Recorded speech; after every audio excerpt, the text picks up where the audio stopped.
دیواروں کا شہر یروشلم، دیواریں جنہیں آپ اکثر دیکھ نہیں سکتے پر محسوس کر سکتے ہیں، اختلافات کی وہ دیواریں جو اسرائیلیوں کو فلسطینیوں سے، یہودیوں کو مسلمانوں سے الگ کرتی ہیں۔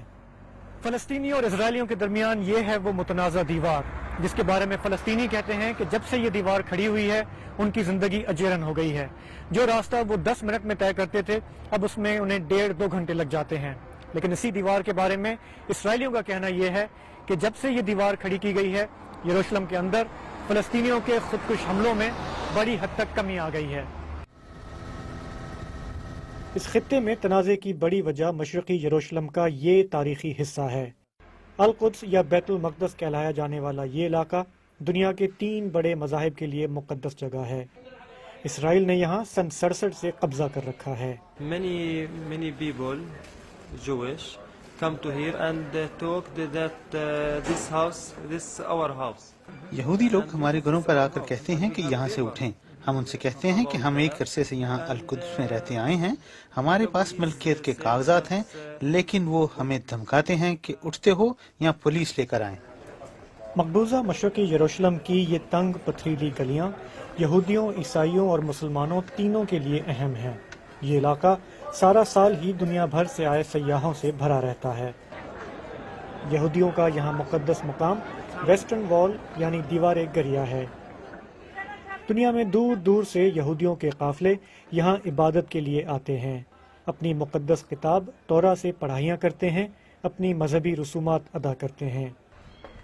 اس قدیمی شہر میں آپ کو عیسائی عقیدت مندوں کے ٹولے نظر آتے ہیں جو حضرت عیسیٰ کے نقش قدم پر چلتے ہوئے ان کے آخری سفر کی یادیں تازہ کرتے ہیں۔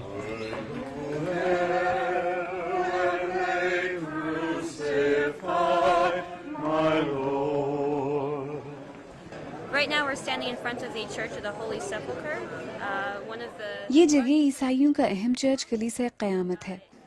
مسیحی روایت کے مطابق حضرت عیسیٰ کو صلیب پر لہو لہان کرنے کے بعد یہاں لا کر رکھا گیا تھا۔ چرچ میں یہ وہ مقبرہ ہے جسے حضرت عیسیٰ کی آخری آرامگاہ کے طور پر مخصوص کیا گیا تھا۔ لیکن مقبوضہ یروشلم میں حرم شریف وہ مقام ہے جس پر یہودیوں اور مسلمانوں کے درمیان کشیدگی رہی ہے۔ یہاں باہر سیکیورٹی اسرائیل کے ہاتھ میں ہے، اندر ایک طرف مسجد اقصیٰ ہے تو دوسری طرف گنبد صخرہ۔ یہودیوں کے نزدیک یہ مسجد حضرت سلیمان کے زمانے کے ٹیمپل ماؤنٹ پر بنائی گئی۔ مسلمانوں کو خدشہ ہے کہ کٹر قدامت پسند یہودی حرم شریف پر قبضے کے بہانے تلاش کر رہے ہیں،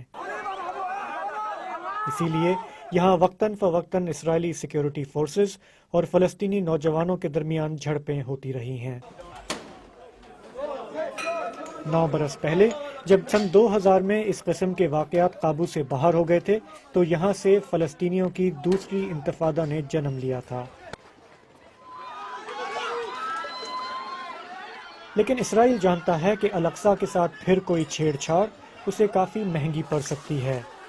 ویسے فلسطینی آپس میں کتنے ہی منقسم کیوں نہ ہوں، الاقصیٰ کی حفاظت کا معاملہ ایسا ہے جو نہ صرف فلسطینیوں بلکہ پوری مسلم دنیا کو اسرائیل کے خلاف یکجا کر دیتا ہے۔